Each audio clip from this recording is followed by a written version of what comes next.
Salve fratres, welcome back to my channel. This is not welcome to the jungle. Welcome to my channel. Ini topi agak baik kesana ini. Oke. Terima kasih ya, salam untuk Pater Cornelis dan Pater Jos di mana? Paroki Gembala Baik, Palangkaraya. Ini kan masih bulan Mei ya, pertengahan bulan Mei. Ada masih banyak orang yang bertanya kepada saya tentang cara berdoa rosario yang baik dan benar.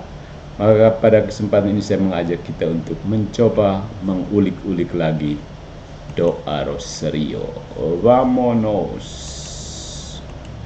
So, jadi saya kasih judul pertemuan kita pada siang hari ini sebagai berdoa rosario, cara yang baik dan benar. Jadi rosario adalah salah satu devosi yang paling populer dan berakar kuat dalam tradisi Katolik ya. Melalui rosario, umat diajak merenungkan misteri keselamatan di dalam hidup Yesus Kristus bersama Maria bundanya. Nah, doa ini bukan hanya rangkaian kata-kata, melainkan meditasi mendalam yang menyatukan kita dengan kehidupan Yesus. Partisipasi. Yang pertama, ada makna dan tujuan rosario itu sendiri.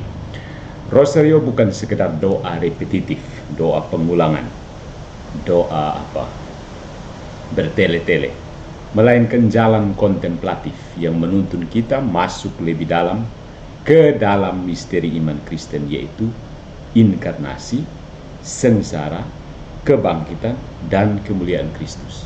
Nah, dengan merenungkan setiap misteri, umat diajak untuk meneladani hidup Kristus dan Maria, menyelaraskan hati dengan kehendak Allah, dan mengungkapkan kasih dan kepercayaan kepada Bunda Maria.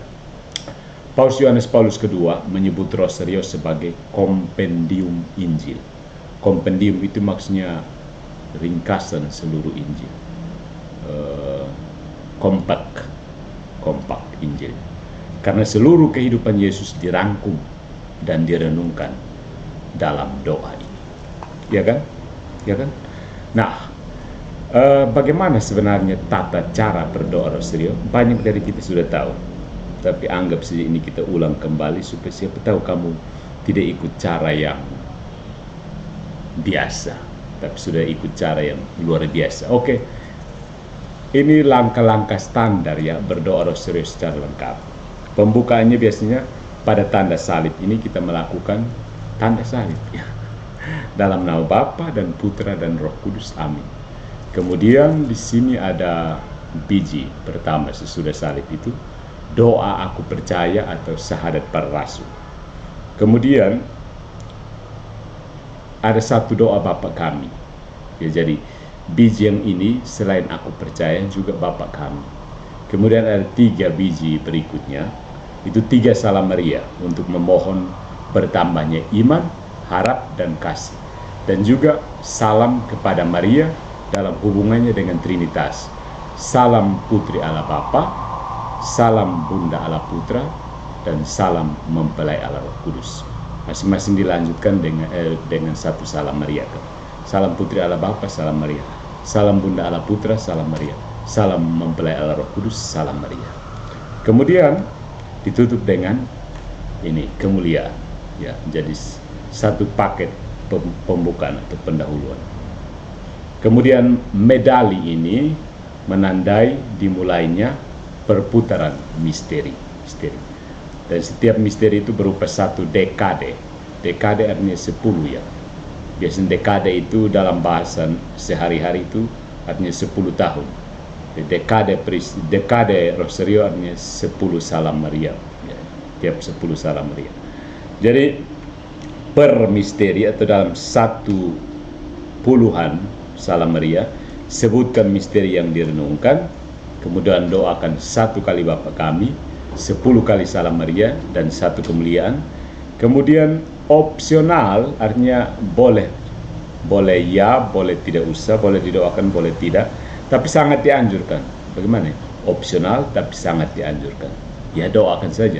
doa Fatima. Kenapa disebut doa Fatima? Doa ini diajarkan oleh Bunda Maria sendiri ketika dia menampakkan diri kepada 3 orang di dusun Fatima, Lucia, Francisca, dan Jacinta. Ya Yesus yang baik, ampunilah dosa-dosa kami, selamatkanlah kami dari api neraka, dan hantarlah segala jiwa ke dalam surga, terutama jiwa yang sangat memerlukan kerahiman atau kasih sayang. Ya. Kemudian setelah kelima, diulang terus ya. Kalau mau doa 5 peristiwa ya terus-terus. Kemudian pada penutup dilanjutkan dengan doa Salam Ya Ratu atau Salve Regina. Ya. Kemudian doa penutup ya bisa dibuat sendiri untuk merangkum. Misalnya, ya Allah, karena putramu Tuhan kami Yesus Kristus melalui kehidupan, wafat, dan kebangkitannya telah memberikan kepada kami pahala kehidupan kekal. Berkenankanlah kami merenungkan misteri-misteri ini dalam Rosario Santa Perawan Maria, agar kami meneladani apa yang terkandung di dalamnya dan memperoleh apa yang dijanjikan. Demi Kristus Tuhan kami. Amin. Kemudian tanda salib dalam nama Bapa dan Putra dan Roh Kudus. Amin. Ya. Daftar misteri Rosario kamu sudah tahu kan? Misteri gembira itu Senin dan Sabtu, misteri sedih Selasa dan Jumat, misteri mulia Rabu dan Minggu, misteri terang atau misteri cahaya itu Kamis. Misteri terang ini ditambahkan oleh Paus Yohanes Paulus II pada tahun 2002. Jadi ada pertanyaan dan sering menuai pro kontra di kalangan umat itu, apakah boleh membuat intensi atau permohonan di setiap awal misteri atau peristiwa ini? Jawabannya ya, sangat boleh, dan bahkan dianjurkan untuk membuat permohonan di setiap awal peristiwa atau misteri dalam Rosario. Ini adalah bagian dari kekayaan devosi pribadi dan pastoral dalam Gereja Katolik. Apa dasar dan alasannya? Yang pertama, Rosario adalah doa meditatif, bukan doa liturgis resmi yang kaku. Maka ada ruang besar untuk pengolahan batin pribadi. Nah, yang kedua, dalam Rosarium Virginis Mariae tahun 2002, Paus Yohanes Paulus II menegaskan bahwa Rosario itu seharusnya mencerminkan permenungan pribadi yang menyentuh hati dan hidup, termasuk menyampaikan intensi atau pergumulan pribadi di dalamnya. Nah, tradisi para kudus juga memperlihatkan kebiasaan menambahkan niat atau intensi khusus pada setiap dekade. Misalnya mendoakan keluarga, perdamaian, pertobatan, penderita sakit, dan lain-lain. Nah, cara membuat permohonannya itu seperti apa? Sebelum memulai setiap misteri, setelah menyebutkan peristiwanya, bisa tambahkan permohonan seperti ini. Contohnya, misteri gembira pertama, Maria menerima kabar sukacita dari malaikat Gabriel. Kami mohon ya Bunda Maria, doakanlah kami agar selalu siap menerima kehendak Allah dengan rendah hati dan penuh iman, seperti Engkau menerimanya. Kami persembahkan dekade ini bagi mereka yang sedang mencari panggilan hidup mereka. Atau dalam bentuk pribadi, Tuhan, melalui misteri ini, aku ingin mempersembahkan doa ini untuk anak-anak saya, agar mereka tumbuh dalam kasih dan terang. Iya kan? Nah, manfaat pastoralnya adalah membantu umat masuk lebih dalam ke dalam makna misteri yang direnungkan, menjadikan Rosario lebih personal dan relevan dengan kehidupan sehari-hari. Itu tujuan utama dari devosi, dan menumbuhkan semangat syafaat dan solidaritas terhadap sesama. Jadi berdoa Rosario, saudara-saudariku, bukan hanya soal menghafal atau mengulang, tapi tentang berjalan bersama Maria dalam hidup Kristus, sambil menyerahkan seluruh hidup dan intensi kita kepada Allah. Maka menambahkan permohonan atau intensi di setiap awal peristiwa tidak hanya diperbolehkan, tetapi sangat dianjurkan demi memperdalam makna doa. Nah, masalahnya seperti ini.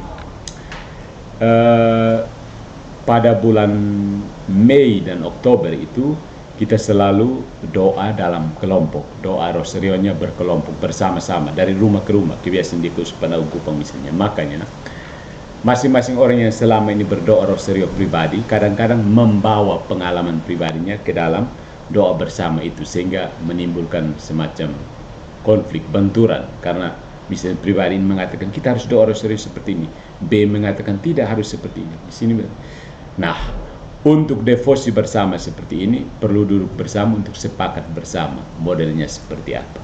Jadi kalau misalnya sepakat boleh kasih permohonan, oke, kasih permohonan. Tidak boleh kasih permohonan sama sekali, oke, kita fokus ke merenungkan peristiwa-peristiwa. Karena ini adalah doa bersama. Bagaimanapun juga devosi adalah bentuk doa yang saya menggunakan istilah customizable, ya, disesuaikan dengan kebutuhan pribadi masing-masing atau kebutuhan kelompok yang mendoakan itu. Beda dengan liturgi yang punya tata aturan yang jelas dan sama sekali tidak boleh dilanggar, dikompromi. So, mari kita lanjutkan doa Rosario. Ini adalah pertengahan bulan Mei. Bunda Maria selalu mendoakan kita. Dalam nama Bapa dan Putra dan Roh Kudus. Amin.